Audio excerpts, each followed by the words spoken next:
अंधेरी रात थी, चारों ओर सन्नाटा था।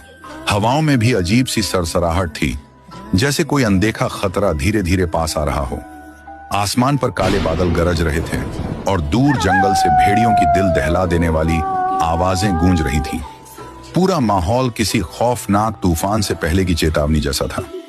एक जर्जर पुराने घर के अंदर एक औरत तड़प रही थी। उसका दर्द चीख बनकर उस सन्नाटे को चीर रहा था।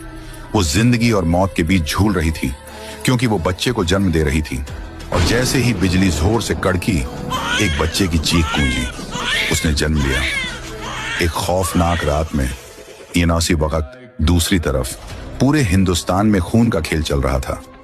देश की गलियों पर अब सरकार नहीं, माफिया डॉनों का कब्जा था। उनकी नजरें मौत से भी ज्यादा डरावनी थी। जो भी सामने आया, उसकी छाती छलनी, उसका नाम मिटा दिया गया। इतना डर था कि रात तो क्या, दोपहर में भी गली बाम सुनसान रहती। कई साल बीत गए। वही बच्चा अब नौजवान बन चुका था, पर उसकी आंखों में अब भी सवाल थे। उसकी आत्मा में कुछ अधूरा था। एक दिन वह और उसकी मां एक कार में कहीं जा रहे थे। रास्ता वीरान था और आगे था एक पुराना टूटा फूटा ब्रिज। ऐसा ब्रिज जहां कोई जाना नहीं चाहता। अचानक एक धमाका। उनकी कार में आग लग जाती है तो उनके सामने खड़ा होता है एक खौफनाक इंसान। उसका चेहरा लाल मास्क से ढंका होता है। वो बंदूक सीधी मां के सिर पर तान देता है।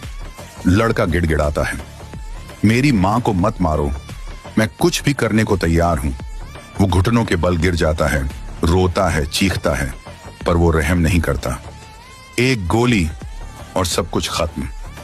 मां की चीख हवा में गूंजती है और फिर सन्नाटा। आगे रे स्टार के साथ क्या किया, देखने के लिए सब्सक्राइब करके कमेंट में पार्ट 2 लिखें।